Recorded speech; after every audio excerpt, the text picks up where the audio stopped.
Bonjour à toutes et à tous, on commence ce journal avec de la santé. Le premier centre de soins non programmé de Vendée a ouvert ses portes à Luçon ce début d'année, un centre expérimental pour répondre à la problématique de l'accès aux soins en Vendée ainsi qu'à celle de la saturation des services des urgences. L'objectif est ainsi de réorganiser le flux des patients dont les besoins médicaux ne sont pas urgents. Nous aurons l'occasion de revenir sur ce sujet dans de prochaines éditions. L'actualité aujourd'hui, c'est aussi cette grève nationale des transporteurs de fonds de l'entreprise Loomis. Les syndicats demandent une hausse des salaires. À La Roche-sur-Yon, le mouvement a débuté depuis plusieurs jours. Les salariés bloquent la caisse centrale. Résultat, de nombreux distributeurs automatiques ne sont plus approvisionnés. Écoutez la réaction d'Olivier Debien, représentant syndical CFTC, au micro de Pierre Dalicieux. On se sent un petit peu lésé par rapport à tous les efforts qu'on a pu fournir pendant ces périodes de Covid. Les augmentations qu'on nous propose aujourd'hui sont complètement dérisoires, de l'ordre de 1%, 0,4%. Et nous, en fait, à l'heure d'aujourd'hui, ce qu'on demande, c'est 95 € d'augmentation de salaire en plus, sachant qu'on est à moins de 2 000 € par mois, métier à risque. Et effectivement, 1%, 0,4%, ça ne correspond plus à grand-chose. On attend une revalorisation décente.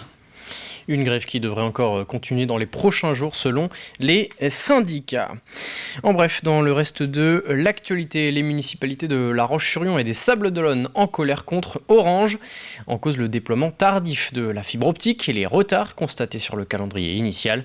Les deux maires demandent à l'opérateur de respecter les délais ou de libérer les deux communes du contrat pour rejoindre Vendée Numérique en charge du déploiement de la fibre sur le reste du département. Direction Nantes, désormais pour une vente aux enchères assez exceptionnelle qui s'est déroulée ces 2 derniers jours. 570 tableaux étaient en vente, principalement de Charles Milsando et Jean Launois. Dans cette collection, amassée au fil des années par un Vendéen, Alain Jam Desac. Ces 2 petites filles ont ainsi décidé de mettre en vente sa collection pour la rendre accessible. Et découverte signée Alexia Janet. Le peintre, c'est Charles Milsando, artiste vendéen, et qui a peint Alain Jam Desac, le collectionneur, dans son intérieur, dans sa propriété du Bois du Breuil. Alain Jam Desac, son nom n'est pas forcément connu du grand public, et pourtant il collectionnait des artistes de renom. Charles Milsando, Jean Launois, André Fray, au total 570 œuvres du XXe siècle mises en vente ici, pendant 2 jours. Le collectionneur Alain Jam Desac, qui était un Vendéen, avait pour objectif principal de réunir tout un ensemble de tableaux uniquement d'artistes vendéens. Donc tous les artistes qu'on présente ici dans la vente sont vendéens, même s'ils sont allés un peu partout. Il y a des tableaux qui représentent le Maroc, d'autres l'Algérie, d'autres l'Indochine. Beaucoup de pays ont été fréquentés par ces artistes, mais le point commun, c'est qu'ils sont tous vendéens. C'est un Vendéen qui collectionne des Vendéens pour des Vendéens. Adjugé 1200.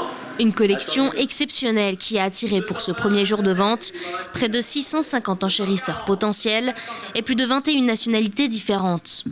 490, 500. Parmi les acheteurs, des Vendéens venus chercher ici un petit bout de leur histoire.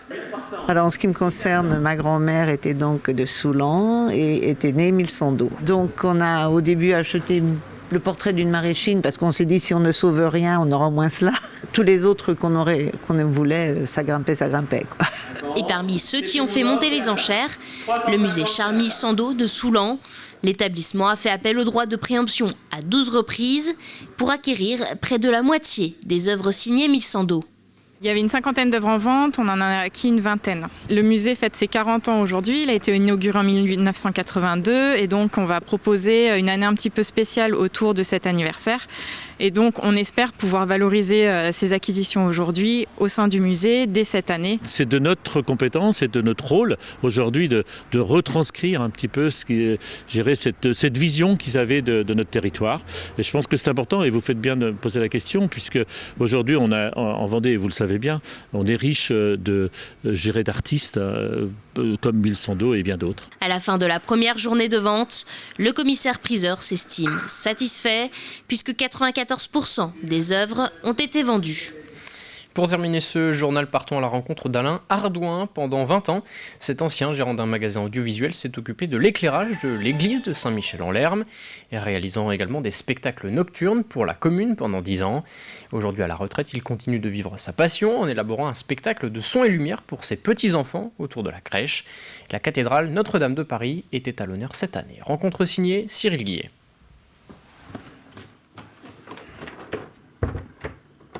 Aujourd'hui à la retraite, Alain Ardouin a toujours sa passion pour le son chevillé au corps. Tous les matins, il s'enferme dans son studio pour écouter ses morceaux préférés. Le reste de son temps, il le consacre à la réalisation d'un son et lumière pour ses petits-enfants. En effet, chaque année, il fabrique une crèche autour de laquelle il propose un spectacle. Et cette année, il rend hommage à la cathédrale Notre-Dame de Paris. Si on regarde de très près dans la flèche, on aperçoit effectivement une petite crèche qui vient d'Argentine en miniature. Et ça a été découpé, je crois que c'est de l'albâtre ou du marbre. 6 mois de travail lui auront été nécessaires pour réaliser cette miniature. Et cela sans compter la partie technique. Et alors pour l'électronique, la lumière, le son, j'ai passé à peu près 5 mois.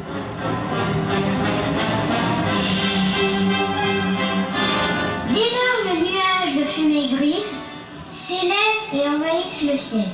Tout est en train de brûler. Il ne restera rien de la charpente. Pendant les 15 minutes que dure ce son et lumière, il revient heure par heure sur la tragédie qui s'est abattue le 15 avril 2019 sur la cathédrale Notre-Dame de Paris. J'en ai profité donc pour faire cette maquette que je ne croyais pas réaliser comme ça. C'est au fur et à mesure que je me suis aperçu que j'étais capable de faire quelque chose. Et surtout, ce qui m'intéressait, moi, c'est que je savais quelle lumière j'allais mettre derrière et quel son. 3000 LED et 1 semaine et demie de programmation plus tard, l'hommage d'Alain Ardouin voyait le jour. Dans l'armoire de gauche que je vais ouvrir ici, on aperçoit toute la commande de la lumière, la puissance, les gradateurs. L'armoire de droite, tout aussi conséquente, est-elle consacrée à la gestion des moteurs. Donc il faut faire la même chose que si c'était en fait grandeur nature. Hein, c'est exactement ça. Hein. Les circuits, 90 circuits, le son, donc le plaisir est le même. Il est même encore plus fort parce que moi je peux, quand j'ai envie de réécouter, je réécoute. Si on fait un spectacle sur Notre-Dame de Paris, on ne va pas laisser les projecteurs à vitam aeternam. Hein. Un travail titanesque qu'il a pu présenter au public cet été à Luçon à l'occasion de la Nuit des cathédrales. C'est la fin de cette édition, merci à tous de l'avoir suivi. Rendez-vous demain de 7h à 9h pour la matinale présentée par Caroline Tronche. Très bonne soirée sur TV Vendée.